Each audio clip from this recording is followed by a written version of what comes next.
This is Evangelist William S. Parson, shepherding House of Transformation, also known as hotministry.com. You have to put in that .com.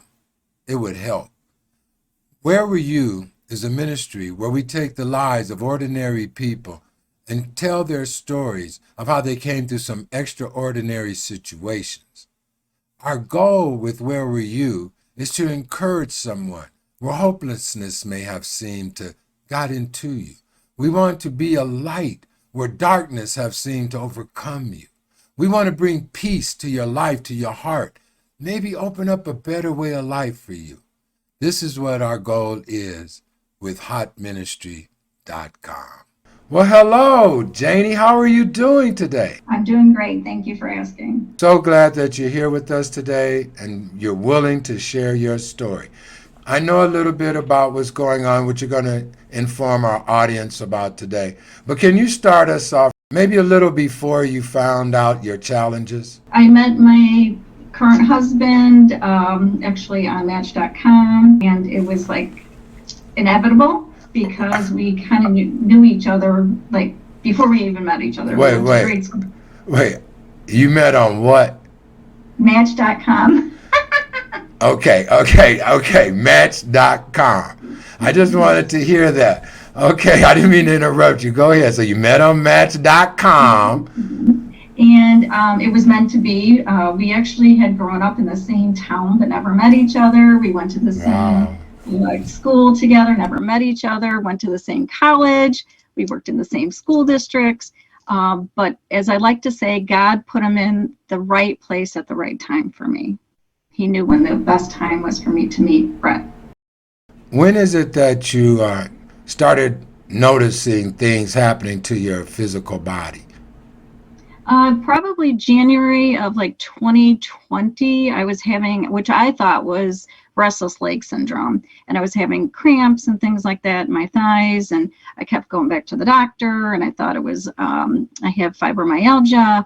And they really couldn't like figure it out. And they kept just doing some blood work and things like that until it progressed where I wasn't able to walk as well. My gait changed. It was struggling to walk. I couldn't get upstairs, things like that. And actually, when my husband, now we were dating, he brought me to Costa Rica. And I struggled. There was 1,000 plus stairs to get up to the top, to the rainforest to see the waterfall. You're trying to go up how many feet? Over 1,000 stairs to get to the top. But at this time, you just noticed cramping and the doctors really hadn't diagnosed anything but you're going up here to this waterfall and okay, go ahead, tell us about that. So I persevered and I got up there. My husband and our guide kind of like waited and I took little by little and got up there and it was well worth it. I was like, oh my gosh, this is beautiful. And it was well worth it. But then there was a struggle coming back down because my legs were tired and weak at that point. And so my husband at his vow had said he considers me his warrior, that he feels that because I had, went up those 1,000 plus stairs, I didn't complain, I struggled, I fought, I won.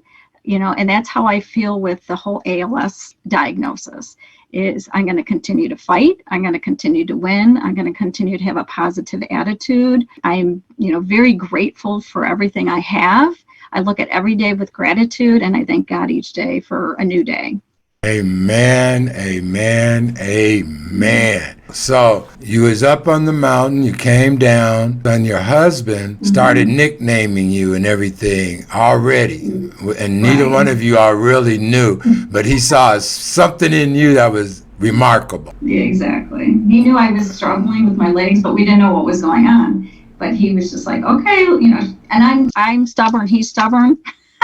So I think that's part of it all, Wow. I'm going to do this, I'm going to get up there.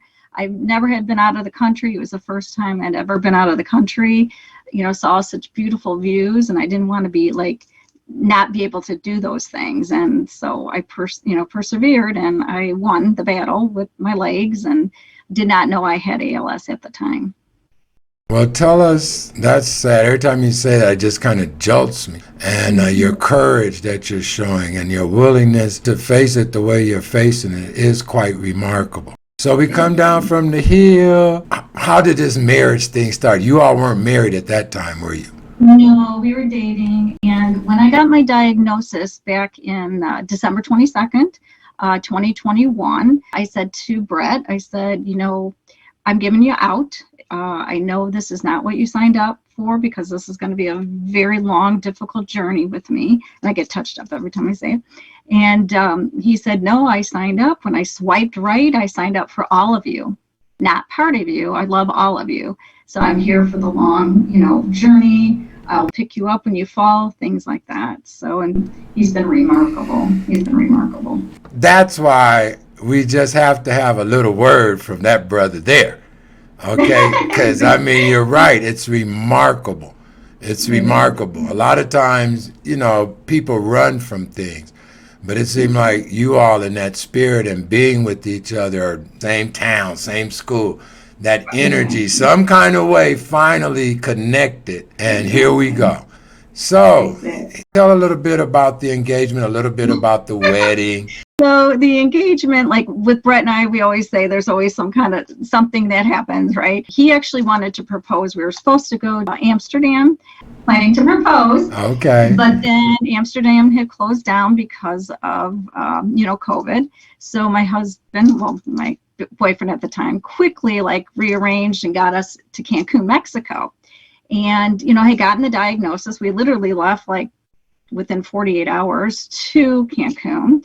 And my doctor said, just go, relax, enjoy the beach, try to put the ALS out of your brain, which I cried a couple times, but I listened to my ALS doctor and I really just looked at the ocean, the sunsets, the sunrises, spending time with Brett, the beauty of everything, and just was like, I'm going to be thankful for everything and gratitude for the beauty that I had seen. So anyway, we ended up going on a beautiful excursion that had turquoise water and everything. And it was my speed because I'm not really a swimmer. you literally walk in and Brett was, holding my hand because it was really wavy and choppy that day. And he looked all very nervous and I'm like, what's going on? And, he tried to get down on one knee in the water and, he asked me to marry him. And I said, of course, and it was one of his mom's rings. It was not the actual wedding ring, but he was so nervous he was pushing it on my finger, and it actually was too small, got caught on my finger. Wait a minute. So, the ring was too small, but he's gonna make that ring fit. And one other thing you said, you couldn't go where you wanted to go because of COVID, and within 48 hours, my man and rearranged everything, and now you're sitting in Cancun. yeah, we went to Cancun. Wow. And Gotta talk to this brother. he rearranged everything. And so he surprised me when we first got engaged and said, we're going to go to Paris, because I've always wanted to go to Paris. And I've always wanted to see the Eiffel Tower. And I'm French and I'm a little bit of Irish as well. So he said, we're going to go to Dublin as well. He's such a fantastic man that he pushed me everywhere in Paris and Dublin during the day with the actual manual wheelchair. And it was tough for him pushing, because you're talking, gravel, you're talking cobblestone, you're talking brick roads, uneven, like you cross the street and you have to, go up.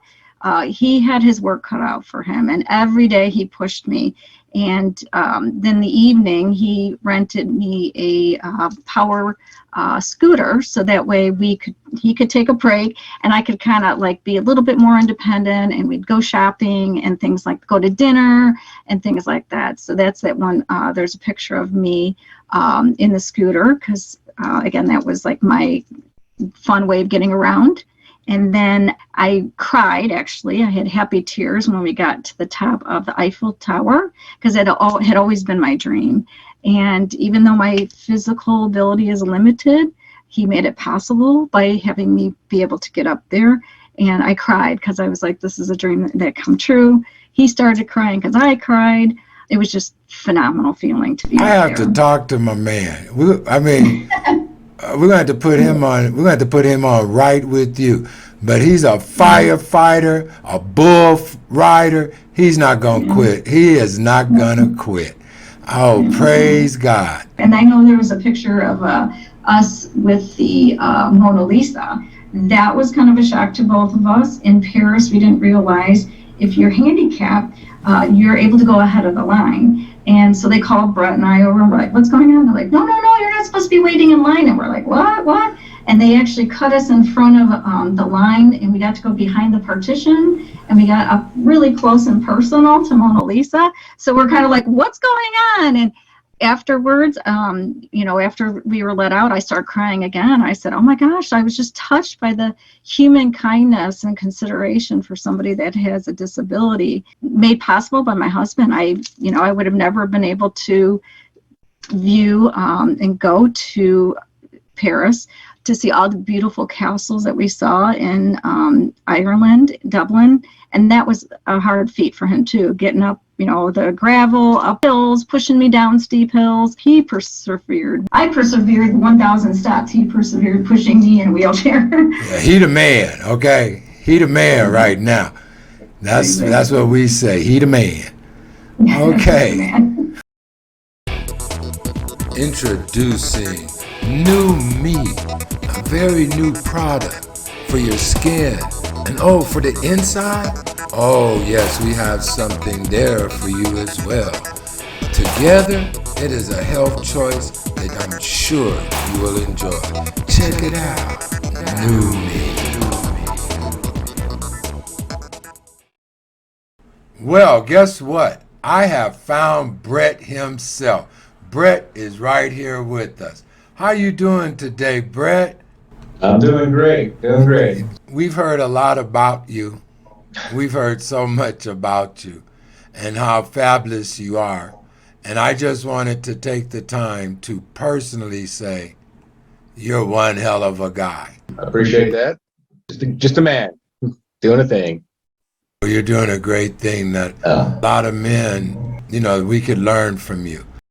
Okay, I also hear that you are a bull rider. I've done a few things. Yes, I've been a firefighter. I've attempted to ride bulls. I don't know about bull riding. Ate a lot of dirt. Just got to be faster than that bull. You got to run to the gate. That's all I can tell you. So, it's a young man's game. That's a young man's sport, that bull riding. Yes, sir. Brett, what we're calling you for is, what is it that made you commit even after knowing? Always been a caretaker, brought up that way, in a different kind of way. In this, I did love her, I knew that. And when I saw her last year in Costa Rica, we went down there and she took 1,000 steps down to go see a waterfall and 1,000 steps up stairs. And she was hurting a little bit, but she made it. And a year later, she's in a wheelchair. December, she was diagnosed. And all she says was, I'm going to fight. Well, she did. She fought through them stairs. So if she's willing to fight for it, I should be willing to fight for it. So I guess that's just a character and something within myself. And hopefully many other people would have that within them and just have it kind of drawn out. Sometimes you got to do what you got to do. And, it's going to give up a few things, but it's worth it in the end, I think.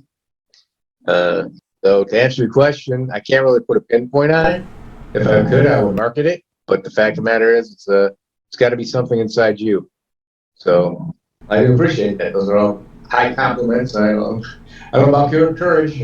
Courage and stupidity. There's a fine line. That's what I've learned sometimes, and that's okay. So sometimes you got to be stupid to be courageous. So, but always being outside of the box, whatever it may be. I mean, you mentioned why would I do this? Well, I'm not a flower guy, but the fact of the matter is, if you plant flower in a garden and it starts to wilt a little bit, what are you going to do? You're going to water it, you're going to take care of it, nurture it, because eventually it come back to life and strength.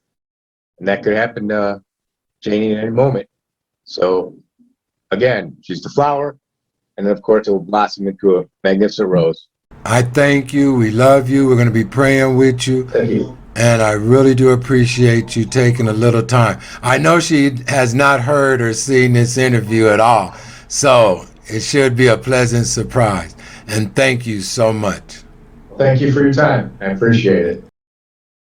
You know, he was very nervous because he had planned on proposing, not that I knew about it, but he had that plan to propose over Christmas break.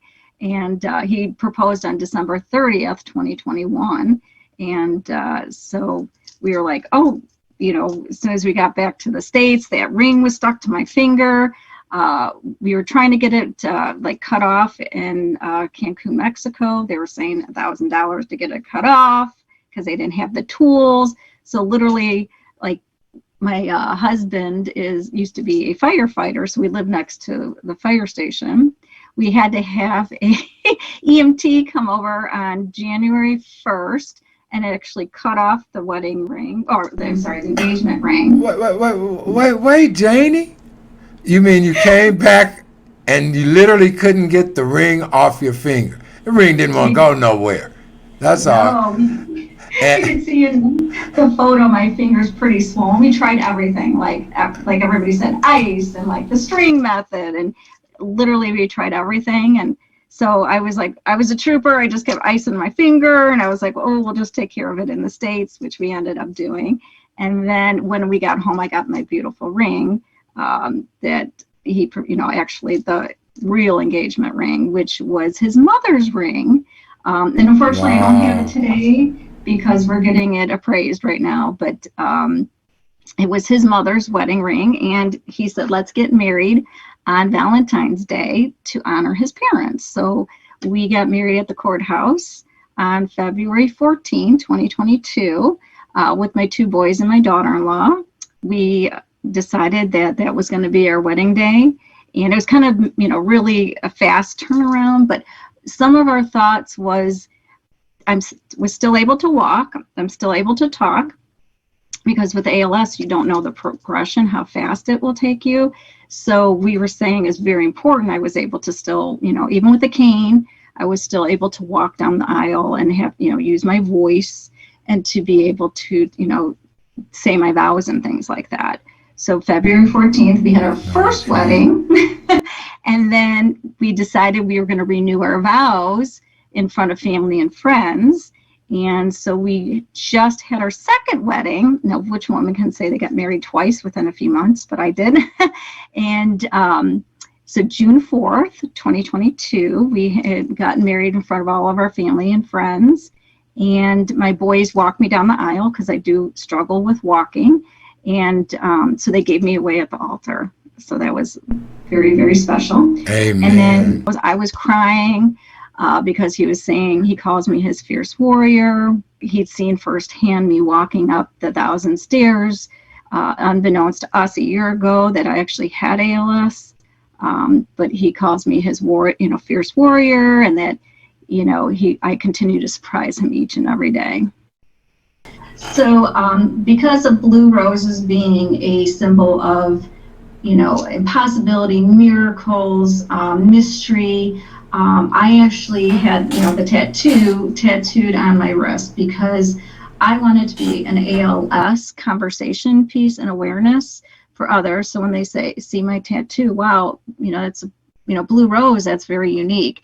So I wanted to not only be a conversation piece to educate others about ALS, but it's also hope for me, because I look at it and I look at its beauty, and I remind myself that there is possibility, there is miracles. And so that is why I got the blue tattoo with the blue roses on my wrist. Okay, and what are those other things on your wrist? Okay, so these are actually, it's considered a bracelet. So I had like the top beads, which is the ALS color is white, and then on the bottom some jewels, so that way just the beauty of it all. And my hand is pretty bad, so I try not to, you know, focus on my hand, the atrophy. I focus on the beauty of the blue rose and hope for a miracle, and, you know, for the future to continue to be positive. Amen. Okay. I heard that not only did this remarkable man do that. But I heard he made a couple of items for you and the whole guest of all the guests for the whole wedding. T-shirt, and actually he made a huge flag that I did not see, and it said, fierce warrior, and he designed the two swords, and in the middle it says ALS, and my first words to him is, I'm going to fight. So he designed this T-shirt, and actually the T-shirt's for the wedding party, but he had right where we were dancing for our first dance, the flag was up behind us. And then he made a flag for in front of our home, so that's up front. And then he also made bracelets that are purple, because our wedding colors were purple.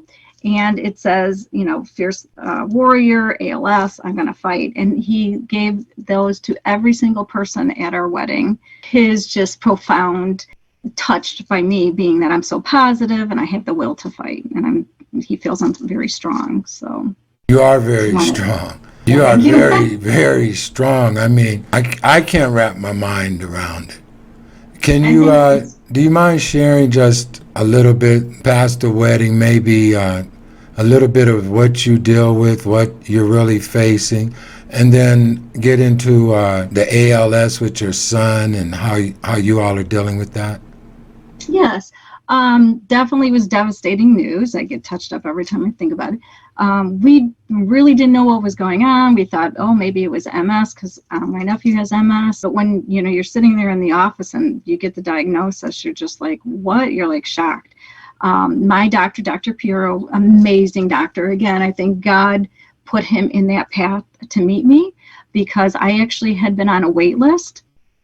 And they had just recruited Dr. Puro from Cleveland Clinic. And he said, no, she's high priority. I want to see her. So literally I only had to wait a week. And he literally sat knee to knee with me. I cried for like 2 hours. And he sat there knee to knee with me, answered my girlfriend's questions, because she was like, that was not the news we expected. Very patient, very loving man. And I really feel God put him in my path, because he's just been phenomenal. So we got the diagnosis, and again, I told him I want everything. I said, I will do trial meds, I will do genetic testing, I will do whatever it is that needs to prolong my life, because I'm not going to take this lightly. I'm going to be a fighter, and I'm going to win.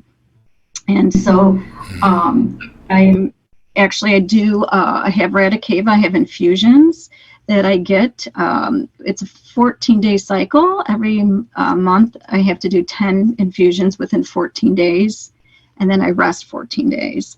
That gives me 33% to improve my progression, to slow it down. But then I also take an oral pill, and that is to slow the progression 10%. So now I only have a chance of 43% slow progression. So I am actually up for a clinical trial. I'm actually going down to Northwestern on August 24th to do some preclinical stuff. And again, that's another infusion that would be weekly, and it's a 6-month clinical trial. Excuse me, when you say infusions, could you just elaborate on that just a little bit? It slows the progression down, because what ALS is, it is actually a full body. And what it does, some people start with the bulbar, which is in the throat and the breathing. Mine started with, they call it lumbar, which means my feet. So because of my walking issues. So now it's moved to my hand and things like that. But so basically it's to slow the progression, because eventually what's happening is all my muscles and nerves are dying and atrophy. And so it's to slow that progression down, so that way I can live longer, and hopefully my breathing right now, and I really feel faith. Back in December, when they checked my pulmonary breathing function, my lungs were aged at 81 years old. And Dr. Piora told me to do what's called step breathing to increase, my lungs and work on my diaphragm. In April, my lungs improved to 77 years old. I'm only 55. So I just went last week, and my lung function improved to 76 years old. So I'm taking that as, God's working Oh through yeah. me. Oh yeah. That's not like a plus to me. Exactly, it That's is. a So, plus to me. That was some I never even knew that could work like that. That there was a slow down process. You're willing to go through new technologies. yeah, they want to do some spinal tap, things like that, just trying to get the research behind it because they do not know what causes ALS. And it's just, more and more people are being diagnosed with it. They don't know if it's environmental, it's genes. I had gene testing done. I had 2 genes that mutated, but not enough to cause the ALS. So I'm called sporadic ALS. They have no idea why I got ALS. And a lot of people have the sporadic ALS. And most people are diagnosed within their 50s, but there are children that are young that actually have ALS at a young age. So we really need to get the research, and we really need to find a cure. There is no cure for ALS. It's just what we have right now to slow down the process. I believe in miracles. I really do. The Lord has opened doors for me. The Lord has shown me many miracles. For some reason, talking with you and to you, I believe there's a miracle in store for you. I appreciate it. Okay. Well, thank you for coming, Janie. Oh, thank you. My pleasure. Anytime. Okay. Well, another episode of Where Were You? And we would like to thank our guests for this evening. Also want to thank New Me. New Me helps sponsor Where Were You? So go on and check it out. New Me /Arkway. Also, go on and hit that like. Go on and hit subscribe. Go on and hit that share. Go on and leave a comment. And if you find anyone that has a story, let me know. And hey, you bless someone today.